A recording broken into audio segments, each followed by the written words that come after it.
शुरुआत होती है 1973 की सोवियत सेंट्रल जेल में, जहां बोहेमियन नाम का एक कैदी था जिसे लगभग 2 साल पहले जेल हुई थी। उसने देखा कि कैप्टन विकिल्स्की एक बहुत ही निर्दयी आदमी था जो अपने मजे के लिए कैदियों को बुरी तरह पीटता था। जल्द ही बोहेमियन को एक वर्कशॉप के बारे में पता चला जहां हर एक कैदी काम करने का सपना देखता था। असल में जो भी कैदी उस वर्कशॉप में 2 दिन काम करेगा उसकी जेल की सजा से 3 दिन कम हो जाते थे। साथ ही वर्कशॉप में काम करते हुए ध्यान काम पर ही लगा रहता और दिन आराम से कट जाता। फिर एक दिन वार्डन ने बोहेमियन को अपने ऑफिस में बुलाया और उसे अपनी सजा कम करवाने का एक मौका दिया। वो चाहता था कि बोहेमियन एक ऐसी टीम तैयार करे जो वर्कशॉप में काम करके वहाँ की प्रोडक्टिविटी को डबल कर दे। साथ ही उसने कहा कि अगर उसकी टीम 2 गुना काम करने में कामयाब रही तो 1 साल में बोहेमियन को रिहा कर दिया जाएगा। वार्डन ने कहा कि वो अपनी पसंद के किसी भी कैदी को चुनकर टीम बना सकता है, पर जब बोहेमियन ने कहा कि वो हैचेट नाम के कैदी को चुनना चाहता है तो वार्डन ने इसके लिए साफ इनकार कर दिया। असल में हैचेट काफी खतरनाक कातिल था जिसने 2 लोगों को बेरहमी से मार डाला था। लेकिन जब बोहेमियन ने कहा कि वो बहुत मेहनती है, वो जरूरी है टीम के लिए, तो फिर वार्डन उसकी बात मान ही गया। आखिरकार बोहेमियन ने अपनी टीम बनाई जिसमें हैचेट, नीडल, बूढ़ा मास्टर और क्रेसी नाम के कैदी शामिल थे। बोहेमियन के दोस्त हैचेट से थोड़ा डर रहे थे तो बोहेमियन ने उन्हें समझाया कि हैचेट से बिना बात किए उसे बस अपना काम करने दो। असल में बोहेमियन और हैचेट काफी अच्छे दोस्त थे क्योंकि कुछ समय पहले हैचेट ने बोहेमियन की जान बचाई थी। खैर जल्द ही उनकी टीम काम करने वर्कशॉप में आ पहुंची। वहाँ जाकर नीडल एक गार्ड को चिढ़ाने लगा जिससे गार्ड को बहुत गुस्सा आया, पर अभी वो नीडल को पीट नहीं सकता था क्योंकि उन्हें वर्कशॉप का बहुत जरूरी काम करना था। खैर फिर हम देखते हैं कि सभी कैदी काम करने की तैयारी कर रहे थे। कुछ देर बाद गार्ड ने वहाँ आकर सबको चॉकलेट्स दी क्योंकि उसकी पत्नी ने एक लड़के को जन्म दिया था। लेकिन बाद में कैप्टन ने गार्ड को चेतावनी देते हुए कैदियों से दूरी बनाकर रखने को कहा क्योंकि उनमें और जानवरों में कोई फर्क नहीं। अगर उन्हें लगा कि गार्ड नरम स्वभाव का है तो उसे कच्चा चबा जाएंगे। उधर बोहेमियन की टीम की मुसीबतों की शुरुआत हो गई थी जब हैचेट ने मशीन चालू करने से इनकार कर दिया। कैप्टन ने बोहेमियन को इशारा किया तो वो हैचेट के पास गया और तब हैचेट ने उसे बताया कि मशीन में एक कबूतर फंसा हुआ है। अब उन सब ने मिलकर मशीन खोलने की कोशिश की मगर उनके पास इस काम के लिए औजार ही नहीं थे। तभी कैप्टन और गार्ड वहाँ उन्हें देखने आए कि यहाँ चल क्या रहा है। हालांकि मशीन में कबूतर फंसा हुआ था लेकिन कैप्टन ने फिर भी मशीन चालू करने का हुक्म दिया। फिर कैप्टन ने गार्ड को मशीन चलाने को कहा मगर जैसे ही गार्ड बटन दबाने लगा हैचेट ने उसे गर्दन से पकड़ लिया और कहने लगा कि जब तक कबूतर आजाद नहीं होता तब तक किसी कीमत पर मशीन शुरू नहीं होगी। तभी अचानक नीडल ने पीछे से कैप्टन पर हमला करके उसे बेहोश कर दिया। फिर उसने क्रेसी को दरवाजा बंद करने को कहा। ये सब देखकर बोहेमियन काफी घबरा गया क्योंकि मामला हाथ से निकलता जा रहा था। अब कैप्टन और गार्ड उनके कब्जे में थे और वो आगे के प्लान के बारे में सोचने लगे। बोहेमियन ने कहा कि वो पुलिस को फोन करके सब कुछ सच बता देगा और हैचेट ने उसे धमकाकर कहा कि अगर उसने ऐसा कुछ किया ना तो वो कैप्टन को मार डालेंगे। जिस पर कैप्टन ने गुस्से में कहा कि उनमें से कोई भी जिंदा नहीं बचेगा, जिससे वो सभी काफी डर गए। फिर बोहेमियन ने कहा कि उन्हें कैप्टन और गार्ड को छोड़कर फिर से काम पर लग जाना चाहिए। मास्टर और क्रेसी भी बोहेमियन की बात से सहमत थे, पर नीडल जानता था कि अगर उसने कैप्टन को छोड़ दिया तो वो अपनी जान से हाथ धो बैठेगा। फिर बोहेमियन ने हैचेट से गार्ड को छुड़वाने की कोशिश की लेकिन हैचेट ने कहा कि जब तक वो कबूतर आजाद नहीं होता तब तक काम शुरू नहीं होगा, मतलब नहीं होगा।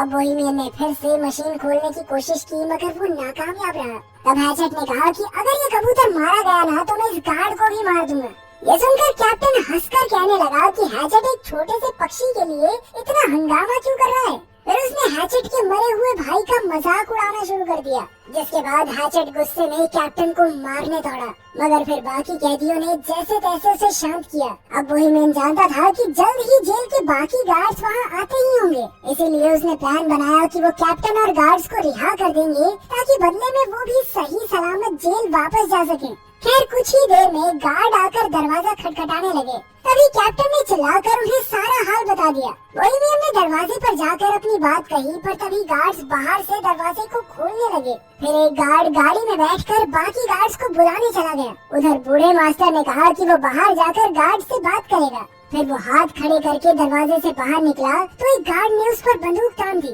फिर अचानक उस गार्ड ने बिना किसी बात के ही गोली चला दी जिससे मास्टर की मौके पर ही मौत हो गई। जब बोहेमियन और उसके साथियों को इसका पता चला तो बोहेमियन ने गुस्से में कंट्रोल यूनिट ही तोड़ डाला जिससे दरवाजा फिर से बंद हो गया। फिर कुछ समय बाद जेल वार्डन और एम्बुलेंस वहाँ पहुँच गई। वार्डन ने कहा कि वो उन कैदियों से बात करके मामला सुलझाना चाहता है। वार्डन ने पुलिस वालों को दूर भेजने की कोशिश की ताकि कैदी डर कर कोई गलत कदम न उठा ले, मगर पुलिस चीफ तो वहाँ से हिलने को तैयार ही नहीं था।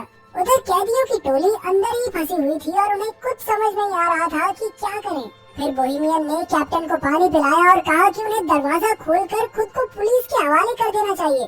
पर क्रेसी ने कहा कि उन सब का भी वही हाल होगा जो बूढ़े मास्टर का हुआ। तभी हैचेट ने भी धमकी देते हुए कहा कि अगर उनमें से किसी ने भी दरवाजा खोला तो वो गार्ड और कैप्टन को जान से मार देगा। फिर अपना अपना देख लेना तुम लोग। आखिरकार सबको समझ आ गया कि अगर उन्हें इस मुसीबत से जिंदा बचना है तो उन्हें उस कबूतर को जिंदा बाहर निकालना होगा। इधर पुलिस चीफ ने वार्डन से कहा कि उसे 1 घंटा दिया जाता है, उतने में मामला सुलझाना होगा, वरना भी पुलिस को जबरदस्ती अंदर घुसना ही पड़ेगा। तब वार्डन ने एक माइक्रोफोन के जरिए कैदियों से बात की और उनसे कहा कि भाई देखो, कैप्टन और गार्ड को छोड़ दो, इसी में तुम्हारी भलाई है। वार्डन ने उन्हें विश्वास दिलाने की कोशिश की कि उन्हें कुछ भी नहीं किया जाएगा और इस हरकत को वैसे गलती मानकर भुला देंगे। तब बोहेमियन ने एक बार फिर से मशीन खोलने की कोशिश करने की सोची और साथ ही उसने कैप्टन से चाबी लेकर हैचेट को जंजीरों से रिहा कर दिया। जब नीडल ने इसका विरोध किया तो बोहेमियन ने कहा कि वो कबूतर को आजाद करके ही दरवाजा खोलकर खुद को पुलिस के हवाले करेंगे। इस बात से नीडल और बोहेमियन के बीच हाथापाई शुरू हो गई। नीडल एक औजार से बोहेमियन की जान लेने ही वाला था कि हैचेट ने उसे पीछे से उठाकर दीवार पर दे मारा। इसके बाद वो सब मशीन खोलने में जुट गए। फिर हैचेट ने अपनी बाजुओं के जोर से कुछ ही देर में ढक्कन खोल दिया, लेकिन अब भी एक और परत उतारनी बाकी थी। उन्होंने देखा कि कबूतर अब भी जिंदा था। तब बोहेमियन ने हैचेट से पूछा कि वो एक कबूतर को बचाने के लिए इतना जोर क्यों दे रहा है। फिर हैचेट ने उसे बताया कि उसे हर रोज डरावने सपने आते हैं जिसमें उसे एक कब्र में जिंदा दफना दिया जाता है। वो बुरी तरह चिल्लाता है, मगर अंत में वही दम घुटने की वजह से उसकी मौत हो जाती है। अब वो इस कबूतर में खुद को देख रहा था और उसे न जाने क्यों लगता था कि अगर ये कबूतर बच गया तो शायद वो भी बच जाएगा, उसके भी ये बुरे सपने बंद हो जाएंगे। खैर फिर बोहेमियन ने मशीन खोलने में गार्ड की मदद मांगी तो उसने कहा कि पहले उन्हें कैप्टन को रिहा कर देना चाहिए ताकि कैप्टन बाहर जाकर पुलिस को सब कुछ बता सके, मगर नीडल उसे छोड़ने के लिए हरगिज राजी नहीं था। और फिर अचानक उसने कैप्टन पर लकड़ी से वार कर दिया। बोहेमियन ने गार्ड को समझाया कि भाई देख, अगर हमने इसको कैप्टन को छोड़ दिया ना तो हमारे साथ तू भी मारा जाएगा, क्योंकि सिर्फ तुझे बचाने के लिए गोलियों का इस्तेमाल खारिज तो नहीं करेगी सरकार। फिर बोहेमियन ने गार्ड को भी जंजीरों से बांधने की धमकी दी तो वो मदद करने के लिए राजी हो गया। वहीं बाहर पुलिस कैप्टन और वार्डन ये सोच रहे थे कि इस मामले को कैसे सुलझाया जाए। वार्डन को यकीन था कि कैप्टन और गार्ड अब भी जिंदा हैं। इधर वर्कशॉप में क्रेसी और गार्ड दूसरे कमरे से एक औजार लेने गए। क्रेसी ने कहा कि हैचेट शुरू से ही बुरा आदमी नहीं था, पर एक रात ने उसकी पूरी जिंदगी तबाह करके रख दी। उस रात हैचेट के भाई की शादी थी और उसने बहुत ज्यादा शराब पी ली थी। जब हैचेट के भाई ने उसे रुकने को कहा तो नशे में हैचेट ने अपने भाई को ही मार डाला।